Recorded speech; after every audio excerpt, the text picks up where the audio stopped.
हर हर महादेव, बड़ों को प्रणाम, छोटों को प्यार। जय भीम, जय भारत, जय संविधान। साथियों, जैसा कि मैंने अपने स्टेटस में 2 दिन पहले लिखा था कि मैं बहुत जल्द एक वीडियो बनाऊंगा जिसमें मैं गांव के जो तथाकथित ईमानदार लोग हैं, जो ईमानदारी का दम भरते हैं, जो ये कहते हैं कि गांव के तथाकथित विकास पर लाखों करोड़ों रुपया बहुत ईमानदारी से खर्चा गया है, उसके बाबत एक वीडियो बनाऊंगा जिसमें मैं सारी पोल खोलूँगा।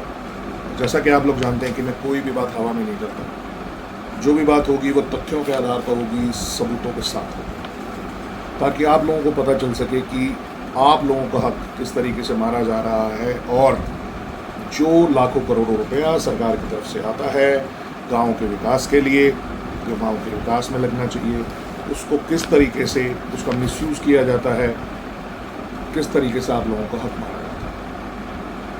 आज के वीडियो में हम 2-3 बहुत ही महत्वपूर्ण मुद्दों पे बात करेंगे, तो वीडियो में बने रहिएगा और वीडियो को ज़्यादा से ज़्यादा शेयर कीजिएगा ताकि ये वीडियो ज़्यादा से ज़्यादा लोगों तक पहुँचे और ज़्यादा से ज़्यादा लोग जागरूक हों।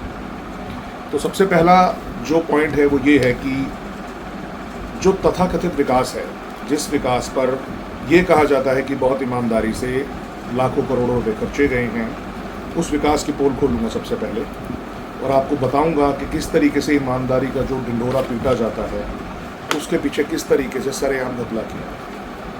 जैसा कि आप लोगों को पता है कि हमने आरटीआई लगाई थी, आरटीआई आवेदन किया था ग्राम सरपंच के पास, जिसमें हमने उनसे गांव के संबंध में कुछ सूचना मांगी थी। ये आवेदन हमने मार्च 2025 में किया था, ग्राम सरपंच को बाय पोस्ट भेजा था, लेकिन ग्राम सरपंच ने 30 दिन बीत जाने के बाद भी कोई जानकारी हमें नहीं प्रदान की। उसके बाद हम लोग फर्स्ट अपील में गए, वहाँ भी ग्राम सरपंच ने कोई जानकारी नहीं दी। फिर हम लोग द्वितीय अपील में गए, सेकंड अपील, जो कि स्टेट इंफॉर्मेशन कमीशन पंचकुला, राज्य सूचना आयोग पंचकुला के सामने की जाती है।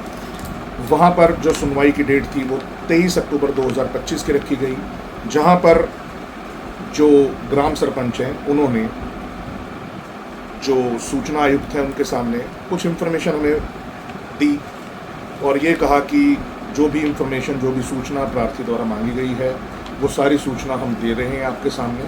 केवल बिंदु नंबर 8 की सूचना हमने नहीं दी है इसमें, जो कि हम कुछ दिनों में दे देंगे। अब बिंदु नंबर 8 क्या है, इसमें आप लोगों को ये जानना बहुत ज़रूरी है। बिंदु नंबर 8 पे हमने वो सूचना मांगी थी जो गाँव की दुकानें हैं अधोया में, जो गाँव की प्रॉपर्टी है, जो गाँव की संपत्ति है, जो गाँव की भूमि है अधोया में, जो पंचायत ने गैर कानूनी तरीके से बिना किसी नियम का पालन करे लोगों को बेची, लोगों को आवंटित की, जिसमें गांव के किसी भी आदमी को कोई दुकान नहीं दी गई और बाहर के लोगों को एक एक घर में 4-4 दुकानें दी गई। तो वहाँ पर ग्राम सरपंच ने कहा जी 8 नंबर बिंदु को छोड़कर बाकी सारे बिंदुओं पर हमने सूचना दे दी है। तो सूचना जो आयुक्त हैं, माननीय सूचना आयुक्त, उन्होंने हमें कहा कि आप जो इन्फॉर्मेशन जो आपको दी गई है सरपंच द्वारा, आप उसे पढ़ लें और पढ़ने के बाद आप हमें बताएं कि क्या बिंदु नंबर 8 के अलावा सारे बिंदुओं पर सूचना दे दी गई है। और उन्होंने ग्राम सरपंच को ये कहा कि आप जल्दी से जल्दी बिंदु नंबर 8 की सूचना भी प्रार्थी को उपलब्ध करवाएं। अब यहाँ पर जो बात है वो सुनने वाली है। जब हमने उस सूचना को पढ़ा ध्यान से, सबसे पहले तो ग्राम सरपंच ने क्या किया कि जो सूचना उन्होंने दी वो मिक्स करके दी। मिक्स मतलब कोई पेज आगे कोई पेज पीछे, बिंदुवार सूचना नहीं दी।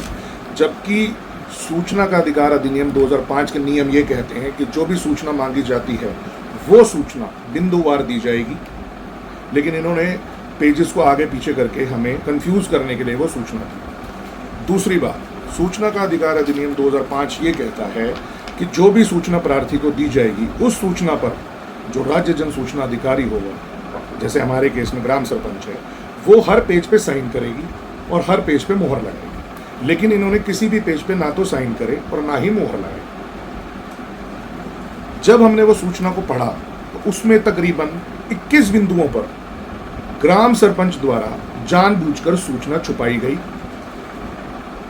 और सूचना नहीं दी गई। बैंक का खाता छुपाया गया और 21 बिंदुओं पर सूचना दी ही नहीं गई, जानबूझकर सूचना छुपाई गई। हमने इसके बारे में एक रिजॉइंडर ग्राम सचिव और ग्राम सरपंच को भेज दिया, जिसमें हमने लिख दिया कि भाई आपके द्वारा जो सूचना दी गई है ये 4 मई 2026, इसमें आप देख सकते हैं ये वो रिजॉइंडर है जिसमें हमने ग्राम सरपंच को लिखा कि आपके द्वारा 21 बिंदुओं पर सूचना नहीं दी गई है, तो आप उन 21 बिंदुओं पर सूचना हमें उपलब्ध करवाएं। लेकिन ग्राम सरपंच ने उन बिंदुओं पर सूचना उपलब्ध नहीं करवाई। अब हमारी जो द्वितीय अपील थी उसकी सेकंड जो डेट थी वो 1 जून 2026 की थी।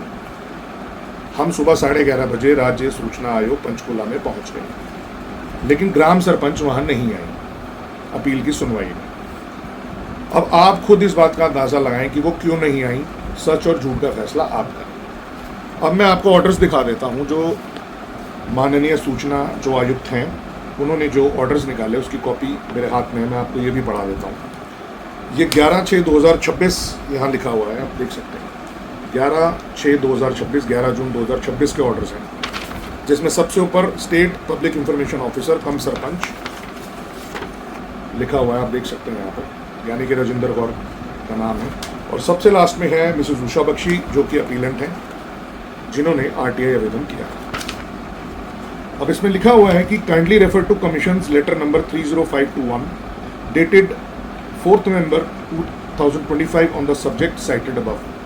इसमें क्लियरली लिखा है the above cited case which was listed on 1st of June 2026 has been adjourned by the commission. Now this case will be heard on 7th of October 2026 at 12:10 p.m. onwards by the bench of Srimati Neeta Kheda, State Information Commissioner, Sector 3 Panchkula. आगे उन्होंने लिखा है कि Shri Sameer Bakshi son of appellant present in person and stated that information has not been furnished to him so far by the SPIU। यानी मैंने वहाँ पर जो माननीय सूचना आयुक्त है उनके सामने मैंने उनको ये दिखाया कि देखिए इन बिंदुओं पर हमें जानबूझकर ग्राम सरपंच ने सूचना नहीं दी है, सूचना को जानबूझकर छुपाया गया है। और इन्होंने आपके सामने ये बोला था कि हमने सिर्फ बिंदु नंबर 8 पर सूचना नहीं दी है, लेकिन बिंदु नंबर 8 के अलावा भी 20 पॉइंट्स ऐसे हैं जिन पर इन्होंने सूचना जानबूझकर छुपाई है, जिसमें बैंक के खाते भी हैं और बहुत से दूसरे बिंदु भी हैं जहां पर भ्रष्टाचार किया गया है और इसीलिए जानबूझकर सूचना छुपाई गई है। ठीक है जी। तो अब जो राज्य सूचना आयुक्त है उन्होंने यहां पर क्लियरली मेंशन किया है कि kindly provide the duly attested permissible information to the appellant within 15 days from the date of receipt of copy of this order, failing which the case shall be decided on merit. Copy of this order be sent to both the parties। यानी उन्होंने clearly अपने order में mention कर दिया है कि 15 दिन के अंदर अंदर जो सूचना आप द्वारा जानबूझकर छुपाई गई है उसको प्रार्थी को उपलब्ध करवाएं। अब मैं आप लोगों से पूछता हूँ, आप लोग फैसला करें कि सुनवाई के दिन ग्राम सरपंच क्यों नहीं आए, उन्होंने 21 बिंदुओं पर सूचना क्यों छुपाई। अगर इतने ही ईमानदार हैं तो सूचना देनी चाहिए थी। जब आप ये कहते हैं कि हमने पूरी ईमानदारी से काम किया है तो हमें राज्य सूचना आयोग जाने की जरूरत क्यों पड़ी। जब हमने आपको एक आरटीआई आवेदन दिया तो आप सूचना दे देते अगर आप इतने ईमानदार थे तो। अब दूसरी बात, जो गांव की भूमि है, गांव की संपत्ति है अधोया में, उसको बिना किसी नियम के, बिना किसी परमिशन के उसकी बंदरबांट की गई, उसको बेचा गया अवैध तरीके से, लोगों के कब्जे करवाए गए। अब आप लोग फैसला करो कि आप लोग जो गांव के निवासी हो, गांव के लोगों के पास वहां कितनी दुकानें हैं। जब इनसे उन दुकानों के बारे में पूछा जाता है तो किसी की आवाज नहीं निकलती। सच और झूठ का फैसला आपको करना है, मुझे नहीं करना। मैं तो सिर्फ आप लोगों के हक के लिए लड़ रहा हूं। सच और झूठ का फैसला आपको करना है कि कौन कितना ईमानदार है। ये सारे कागज बोल रहे हैं। अगर पंचायत इतनी ही ईमानदार है तो जवाब दे दे। क्यों छुपाई जा रही है? 21 बिंदुओं पर सूचना छुपाई गई, जिसमें बैंक के खाते भी छुपाए गए, आमदनी भी छुपाई गई, कितना पैसा आया, कहाँ लगाया, वो भी छुपाया गया। और सबसे बड़ी बात की जो सूचना थी वो टेस्टेड नहीं थी, सर्टिफाइड नहीं थी, सत्यापित नहीं थी। अब फैसला आप लोगों को करना है कि कौन ईमानदार है, कौन सच्चा और कौन झूठा है। अब आते हैं बिंदु नंबर 2 पर, जो कि बहुत इंपॉर्टेंट पॉइंट है। आजकल गांव में एक जोड़ी घूम रही है रंगा बिल्ला की। ये रंगा बिल्ला वो हैं जो अपने आप को ये कहते हैं कि हम ही सरपंच हैं, हम ही पंच हैं। ये दो लोग हैं, ये पूरे गांव में घूमते रहते हैं। ना तो ये पंच हैं और ना ही सरपंच हैं, लेकिन ये हर जगह अपना पैर घुसेड़ देते हैं, पहुंच जाते हैं हर जगह, बेइज्जती भी करवाते हैं, लेकिन इनको शर्म नहीं है। अब मैं आप लोगों को ये बोल रहा हूं कि पंचायत अधिनियम के अनुसार जो भी चुना हुआ प्रतिनिधि है, चाहे वो पंच है या सरपंच है, उसकी जगह अगर उसका पति, उसका भाई, उसका बेटा, उसका चाचा, मामा, उसकी पत्नी, कोई भी पंचायत के काम में दखल अंदाजी करता है, तो मैं आपको पहले भी ये चीज़ बोल चुका हूं कि आप उसका वीडियो बनाएं, उससे पूछें कि भाई तू कौन है, तो पंच है या सरपंच है, और वो वीडियो जो है वो आप बतौर सबूत मुख्यमंत्री हरियाणा, पंचायत मंत्री और डीसी को भेज सकते हैं। आप समझ रहे हैं ना मैं क्या कह रहा हूँ? जो रंगा बिल्ला की जोड़ी हो, आप समझ गए होंगे कौन घूम रहा है। और जब भी ये दोनों लोग पंचायत के किसी भी कार्य में आप लोगों के पास आए, तो इनसे सीधा पूछें, भाई ये बताओ पहले गांव की दुकानों का क्या हुआ? जो गांव के लोगों के साथ ये बदतमीजी करते हैं, तू तड़ाक करते हैं, इनकी आवाज़ वहाँ क्यों नहीं निकली? क्योंकि वहाँ पे बेच दिया सब कुछ। तो मैं आप लोगों को यही समझाना चाह रहा हूँ कि अगर कोई भी व्यक्ति जो चुना हुआ पंच या सरपंच नहीं है, उसकी जगह उसका पति, उसका भाई, उसकी बीवी, उसका चाचा, मामा, ताया, कोई भी अगर आप लोगों के पास आता है और पंचायत के काम में दखल अंदाजी करता है, तो तुरंत उसका वीडियो बनाएं और वो वीडियो डीसी को भेजें, मुख्यमंत्री जी को टैग करें और पंचायत जो मंत्री हैं उनको टैग करें। ये नियमों के खिलाफ है। आप लोग समझ गए होंगे मैं किन दो रंगा बिल्ला की बात कर रहा हूँ, क्योंकि गांव के लोगों के साथ, औरतों के साथ, आदमियों के साथ तो बदतमीजी की जाती है, लेकिन जब दुकानों की बात आती है, जो बेच दी इन्होंने, अवैध तरीके से लोगों के कब्जे करवा दिए, गांव का उठा के दूसरों को दे दिया, एक एक घर में 4-4 दुकानें दे दी, वहां इनकी आवाज़ नहीं निकलती, क्योंकि वहां पैसा खाया हुआ है। आप लोग समझ रहे होंगे मैं किन दो लोगों की बात कर रहा हूँ। तो ये जब भी आए आप लोगों के पास, आप लोगों को अकड़ दिखाएं, तो तुरंत इनकी वीडियो बनानी शुरू करें और इनसे ये पूछें, भाई आप हैं कौन? पहले अपना परिचय दें, अपना नाम बताएं, अपना पद बताएं कि आप हैं कौन और आप किस हक से पंचायत के कामों में दखल अंदाजी कर रहे हैं। 2 मिनट में भागेंगे वहाँ से। और मैं इनको चैलेंज करता हूँ कि मेरे सामने आके तुम यहाँ किसी भी पंचायत के काम में दखल अंदाजी करके दिखाओ और मैं तुम्हारा वीडियो बना के मैं अपलोड करूँगा। तुम अपना परिचय दो ना कि भाई मैं इस हक से आया हूँ, ये मेरा नाम है, मैं इस हक से आया हूँ, ये मेरा पद है और इस हक से मैं पंचायत के काम में दखल अंदाजी कर रहा हूँ। जहाँ दखल अंदाजी करनी चाहिए थी, जहाँ रोकना चाहिए था, गाँव की संपत्ति पे कब्जा हो रहा था, बेच रहे थे तुम, वहाँ तो तुम्हारी आवाज़ नहीं निकली। लेकिन अब गांव के लोग जागरूक हो रहे हैं, ठीक है ना? तो पहले इन लोगों से जब ये आए तो इनका वीडियो बनाएं और साथ ही इनसे ये पूछे, भाई गांव की दुकानों का क्या हुआ, किसको बेची, कहाँ बेची, किस नियम के अनुसार बेची, बताओ। इनकी आवाज़ भी नहीं निकलेगी। तो सबूत मैंने आपको दिखा दिए हैं और ऐसे ही वीडियोस लेकर मैं आता रहूँगा आप लोगों के सामने। अभी एक डेट हमारी 3 अगस्त 2026 की भी है, एक RTI की सेकंड अपील की, राज्य सूचना आयोग पंचकुला में।